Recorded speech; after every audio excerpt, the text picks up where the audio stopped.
नमस्कार, मी दीपिकाज रेसिपीमध्ये तुमचे मनापासून स्वागत आहे। आज बनवूयात आलं लसूण पेस्ट। त्यासाठी इथे मी अर्धा कप लसूण घेतली आहे। त्यानंतर अर्धा कप आलं घेतलं आहे। तुम्ही या ठिकाणी अर्धा कप लसूण आणि पाव कप आलं असं प्रमाण वापरू शकता, म्हणजेच लसूणच्या निम्म आलं वापरू शकता।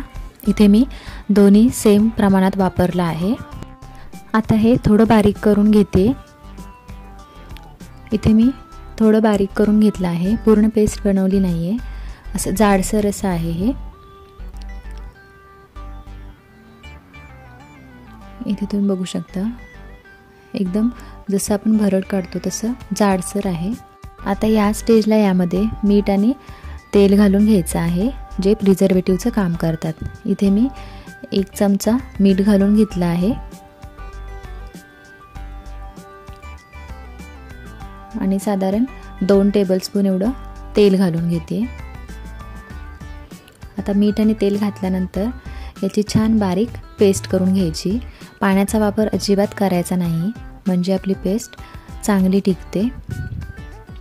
आता याची पूर्ण बारीक अशी मी पेस्ट बनवून घेतली आहे, तुम्ही बघू शकता। इथे मी अजिबात पाण्याचा वापर केला नाही आहे। आता ही पेस्ट आपण एखाद्या काचेच्या डब्यामध्ये किंवा बरणीमध्ये भरून स्टोअर करू शकतो फ्रीजमध्ये। 15 दिवस महिनाभर चांगली टिकते, पण शक्यतो कमी प्रमाणात करून साधारण 8-15 दिवसापुरती करून तेवढीच वापरावी।